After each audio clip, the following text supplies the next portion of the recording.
Hi guys, Dave O'Dart here. Welcome to my second lesson for YouTube. If you haven't already watched the first lesson, this lesson is going to kind of follow on from the first one. So if you get the opportunity, have a quick look at that. But basically I'm going to follow on from the first lesson, which was talking about the different subdivisions of a beat and how they sound, and how to create a rhythm using them and a fill using those subdivisions. So today what I wanted to talk about is a means of playing fills, thinking a certain subdivision, but actually playing another subdivision by introducing double strokes to the patterns. So if I just sort of explain what I'm going to do, I'm going to play quarter notes here as a pulse with my left foot, and then I'm going to start by playing all my note subdivisions, and then as I'm playing those note subdivisions, I'm going to deliberately let the stick start back to bounce, which will allow me to then double the speed of the notes that I'm playing, even though I'm still going to be thinking the original subdivision. So I'm going to start with quarter notes here on the hi-hat, quarter notes here with my right and left hand, but then I'm going to start bouncing them to create eighth notes.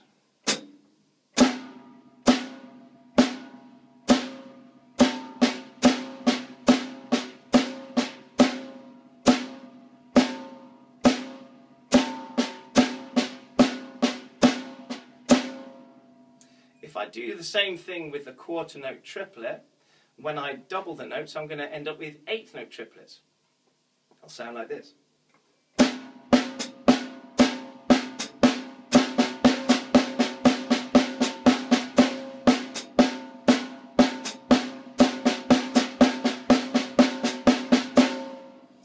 If I take eighth notes and double those, I'll end up with sixteenths.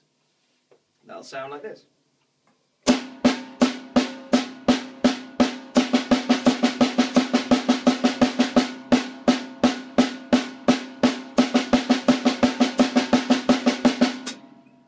If I take the eighth note triplet and then double my notes, again I'm still thinking eighth note triplets, but I'm actually playing 16th note triplets, or a sextuplet, and that will sound like this.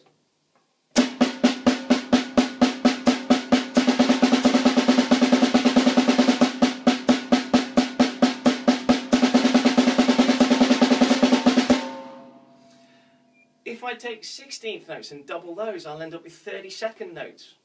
That'll sound like this.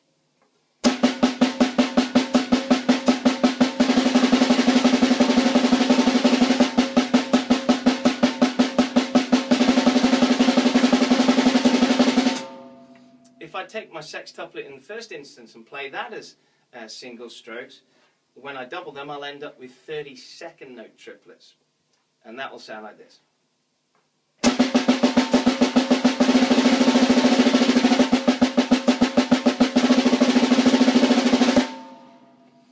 And finally, if I take my 32nd notes to start with and then double those, I'm going to end up with 64th notes.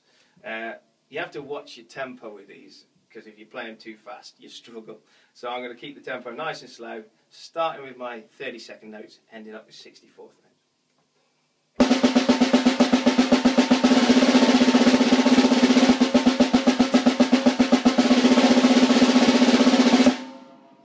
The idea being then that you are playing a rhythm, you've got a fill in your head, you're thinking a certain note subdivision, but then to spice up that fill, you just start allowing a bounce.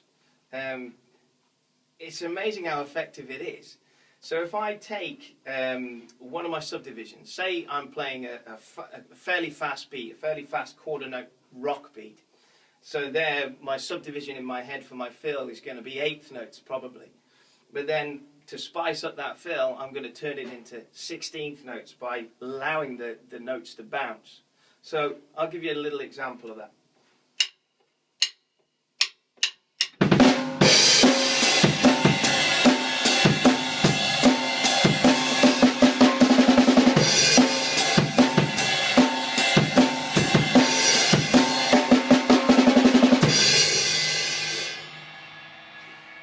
If I play something like a blues feel, a 12/8 blues, my fill, my natural sort of thought process is to think, right, I'm playing triplets, so I'm going to play an eighth note triplet as a fill, But to spice it up, I'm going to throw in some doubles and end up with some 16th note triplets. So something like this.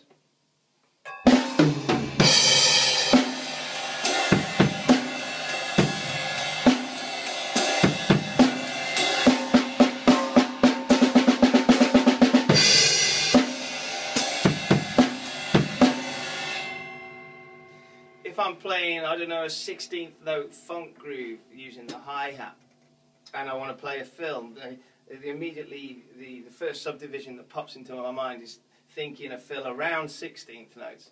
But then to spice it up, just throw in some doubles by allowing the sticks to bounce, and you can make a nice sounding fill.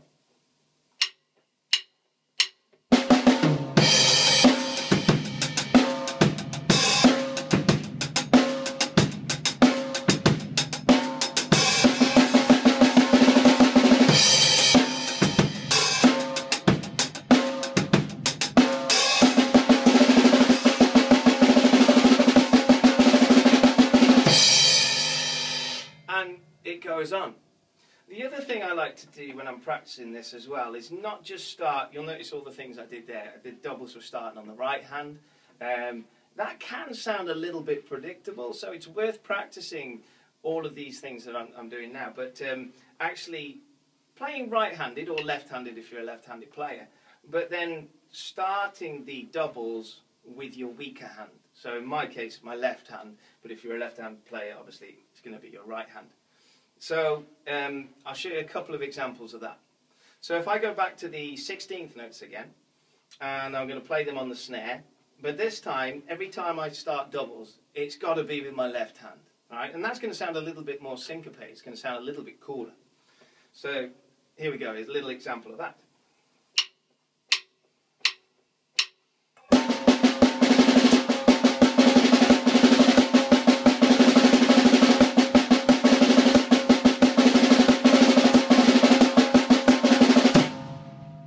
If I'm playing a triplet, so if I go to the 8th note triplet subdivision, and then I'm going to do the same thing. I'm going to start all my doubles with my left hand, not my right hand.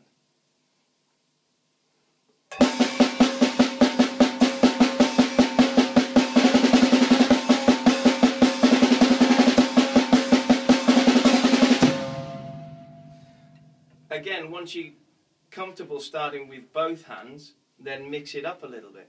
So if I take the 16th note subdivision again, this time I'm going to start some of the rolls with my right hand, some of them with my left hand, try and mix it up a bit. I'm actually going to end up playing rudiments like the 5, the 7, the 9-stroke rolls, but I'm not trying to think them in a sort of a regimental fashion on this occasion.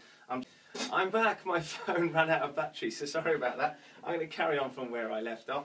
I was talking about leading the doubles with my left hand as well as my right hand, and the next thing I was going to demonstrate was playing a 16th note subdivision, but trying to play rolls starting on the left and starting on the right, not thinking about them too carefully, but just playing them and trying to create something interesting. So that'll sound something like this.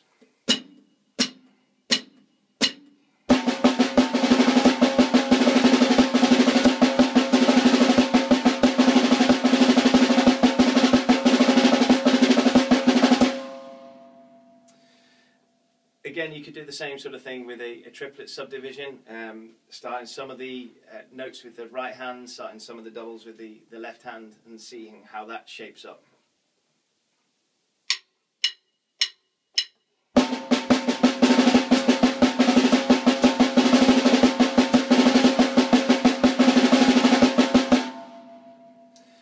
The other thing you can do is try and play a rhythm and do the same thing. So if I take a 16th note rhythm, I'm going to play it on the hi-hat here, and I'm going to play some doubles starting with my left hand, some doubles starting with my right hand. I'm going to be careful where I place the snare drum because I don't want to be playing a double on the snare drum.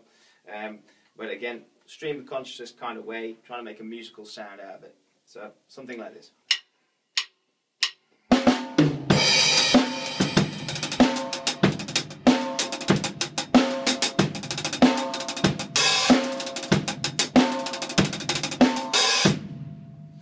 Again, you could try something with more of a triplet subdivision. I'm going to play across the ride and the hi-hat on this occasion. Hopefully sound good. We'll give it a go.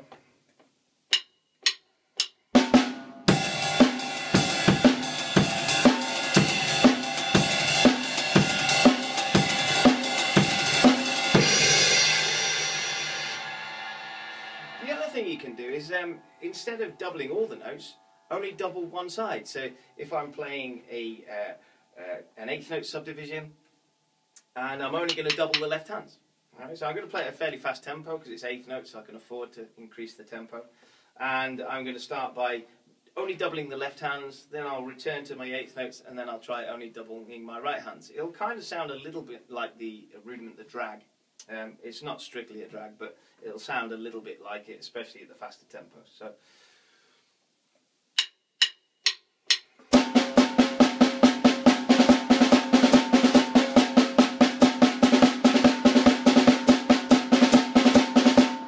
This can sound really nice if you're playing it in a eighth note triplet subdivision.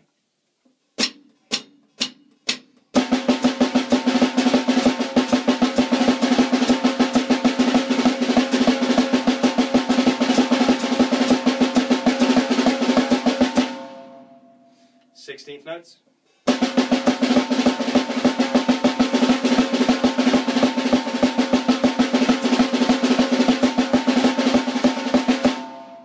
Sixteenth note triplets.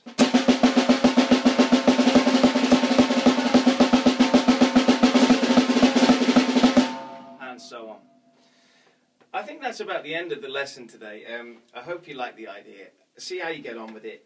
If you need to ask me anything, then my email address is dave@daveodartdrums.uk. Contact me via my website, and hopefully you'll get something from it. So until next time, keep watching. I'll see you soon.